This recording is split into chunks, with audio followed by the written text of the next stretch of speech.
Madam Speaker. Sponsor Senator Dwayne Sinicola says he came up with the idea during a trip to Singapore, where caning, he says, has been an effective tool in lowering the crime rate.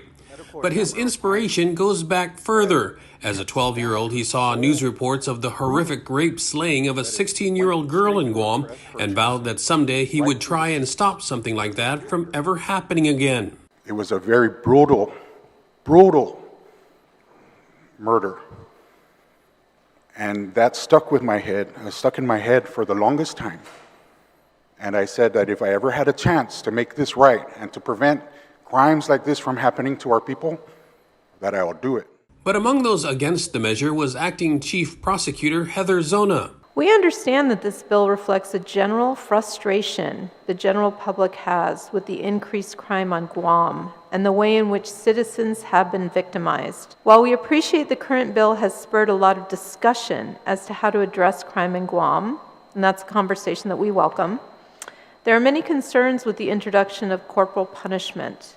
The Office of the Attorney General does not support this bill. She adds that no evidence has been shown that caning will reduce crime or recidivism, and it hasn't been used in the U.S. in 50 years. UOG social work student Jeremiah Aldan also spoke out against it. Rather than the bill being a remedy for crimes, it has the potential to cause offenders some sort of physical, mental, and emotional trauma. Even with the counseling being provided post-caning, this type of punishment could be severe and traumatic. And Senator Tello Taitigui said not only can it be considered a violation of human rights, it's also unconstitutional. Well, in 1990, the Supreme Court addressed the issue of corporal punishment as a form of judicial sentencing in a case in the United States versus Thierry. In this case, the defendant was sentenced to be whipped as part of the punishment.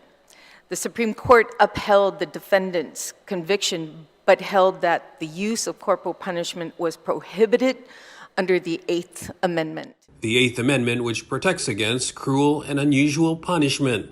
Nestor Lecanto, KUAM News.